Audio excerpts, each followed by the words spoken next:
नमस्कार साथियों। कंधे में जकड़न दर्द या इसी को फ्रोजन शोल्डर बोलते हैं। मेडिकल भाषा में फ्रोजन शोल्डर बोलते हैं। मतलब कंधा जो है उसमें जकड़न दर्द आ गई है। बीमारी क्या होती है, कैसे ठीक होती है, कैसे पता लगाना है, क्या कारण होते हैं, सारी बात इस वीडियो में करने वाला हूँ। फ्रोजन शोल्डर की बात करें, ये जो कंधा जाम हो जाता है ये बहुत ही कॉमन प्रॉब्लम है। इंडिया में बात करें तो लगभग 2 से 5% लोगों को रहती है, लेकिन जो डायबिटीज के पेशेंट है स्पेशली उनमें ये बहुत कॉमन है। डायबिटीज के पेशेंट में ऐसा देखा गया है कि लगभग 10% तक व्यक्तियों में हो सकती है। ये काफी बड़ा नंबर है। होता क्या है कि कोई एक कंधा इसी साइड के या दोनों कंधे भी हो सकते हैं, उसमें क्या होता है कंधे का मूवमेंट अफेक्टेड होता है, मतलब जकड़न आ जाती है। आगे पीछे हाथ करना हुआ या जैसे बालों को बनाना है, कंघी करना है, कपड़े पहनना है, कुछ पीछे हाथ करके कुछ पकड़ना है, तो इसमें मूवमेंट का रिस्ट्रिक्शन भी होता है और साथ में पेन भी होता है। इसके पीछे की जो मेन वजह है कि ये जो फ्रोजन शोल्डर होता है, क्यों होता है ऐसा, तो इसमें ये देखा गया है कि जो शोल्डर ज्वाइंट के स्ट्रक्चर है, ये जैसे अपनी ये शोल्डर ज्वाइंट है तो इसमें 3 बोन है। एक तो ये ह्यूमरस है, इधर एक स्कैपुला बोलते हैं, और एक कॉलर बोन। तो ये ऐसा एक स्ट्रक्चर है जैसे ऐसे बॉल एंड सॉकेट ज्वाइंट ऐसा बोलते हैं। पर ये जो बॉल है ये बड़ा है और सॉकेट छोटा है। तो ऐसा नहीं कि ये फंसा हुआ रहता, बल्कि इस ज्वाइंट में स्टेबल रहेगा। ये मसल्स है शोल्डर के चारों तरफ, और स्पेशली ये ज्वाइंट के ऊपर एक कैप्सूलर स्ट्रक्चर होता है। इसकी वजह से ये स्टेबल रहता है, और ये होता इसलिए है कि फ्लेक्सिबिलिटी बनी रहे, कंधा चारों तरफ इसका मूवमेंट हो। फ्रोजन शोल्डर में होता क्या है कि फ्रोजन शोल्डर के जो पेशेंट होते हैं उनमें ये जो कैप्सूल है जो ज्वाइंट के ऊपर रहता है, वो कैप्सूल ज्यादा क्या होता है, टाइट हो जाता है, ज्यादा थिक हो जाता है, कॉन्ट्रैक्टेड हो जाता है। इससे जो मूवमेंट है, ये जो ज्वाइंट की मूवमेंट है, ये लिमिटेड हो जाती है, रिस्ट्रिक्टेड हो जाती है, और साथ में पेन भी स्टार्ट हो जाता है। तो कहने का मतलब है कि जो ये फ्रोजन शोल्डर की समस्या है, इसमें ज्वाइंट कैप्सूल के अंदर थिकनिंग आ जाती है, उसमें कोलेजन फाइबर जमा हो जाता है, जो ज्वाइंट है वो स्टिफ हो जाती है, मतलब मूवमेंट नहीं होता, फाइब्रोज हो जाती है इन्फ्लेमेशन और कोलेजन डिपॉजिट्स की वजह। तो ये इसके पीछे की मेन वजह होती है। और जो ट्रीटमेंट का एम भी होता है, जैसे किसी को फ्रोजन शोल्डर हुआ तो जो मेन एम होगा इस ट्रीटमेंट का, ये जो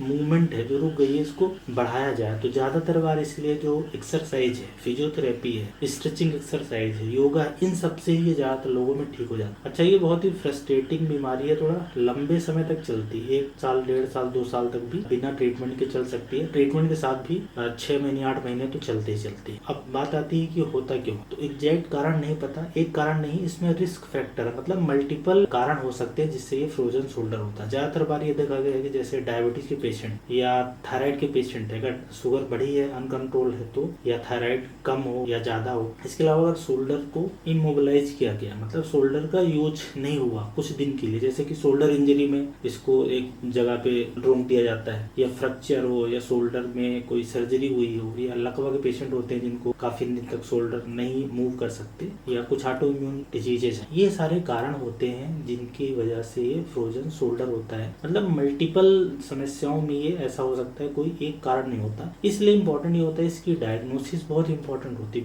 होता क्या है कि इसकी डायग्नोसिस मतलब कोई टेस्ट से नहीं होती, बल्कि पेशेंट को एग्जामिन करके क्लिनिकल डायग्नोसिस जो डॉक्टर के द्वारा ही करा जाए। तो आपको आर्थोपेडिशियन जो होती है, स्पेशली शोल्डर ज्वाइंट के भी अलग से भी स्पेशलिस्ट होते हैं, आजकल ट्रेनिंग होती है, तो हिस्ट्री के द्वारा या कई बार एक्सरे की जरूरत पड़ सकती है, कई बार कुछ लोगों में एमआरआई देखना पड़ता है, जैसे कि अर्थराइटिस है, लिगामेंट में इंजरी है, कोई टियर है, वर्साइटिस है, नर्व इंजरी है, फ्रैक्चर हो गया, रोटेटर कफ में टियर हो गया। कहने का मतलब है कि अगर शोल्डर ज्वाइंट में दर्द है या फ्रीज हो रहा है, फ्रोजन हो रहा है, मूवमेंट रिस्ट्रिक्टेड है, तो हर बार फ्रोजन शोल्डर नहीं होगा, क्योंकि फ्रोजन शोल्डर का जो ट्रीटमेंट है उसमें एक्सरसाइज ज्यादा करने की सलाह दी जाती है। कुछ जो शोल्डर इंजरी है उसमें एक्सरसाइज अलग तरीके से करने की सलाह दी जाती है, शुरुआत में एक्सरसाइज न करने की सलाह दी जाती है, ऑपरेशन वगैरह होता है। मतलब मल्टीपल कारण हो सकते हैं, इसलिए हमेशा डायग्नोसिस बनवाना चाहिए डॉक्टर के पास जाके। और इसमें हमेशा ध्यान रखना कि जैसे ये जो जॉइंट है, जो फ्रोजन शोल्डर है, इसकी डायग्नोसिस प्रॉपर बननी चाहिए, तभी ही इलाज सही से हो। लक्षण की बात करें तो जो फ्रोजन शोल्डर है, चाहे डायबिटीज कारण हो, चाहे थायराइड की वजह से हो, या चाहे पुरानी चोट लग गई हो, अर्थराइटिस हो, इस तरह का कुछ भी हुआ, इमोबिलाइजेशन की वजह से, ये डिजीज है, ये 3 स्टेज में प्रोग्रेस करती है और उस हिसाब से लक्षण आते हैं। मतलब कि बीमारी थोड़ा सा लंबा चलती है, जैसे मैंने बोला कि 6 महीने से लेकर 1.5-2 साल तक हो सकती है। तो पहली स्टेज को बोलते हैं फ्रीजिंग स्टेज। जैसे जैसे एक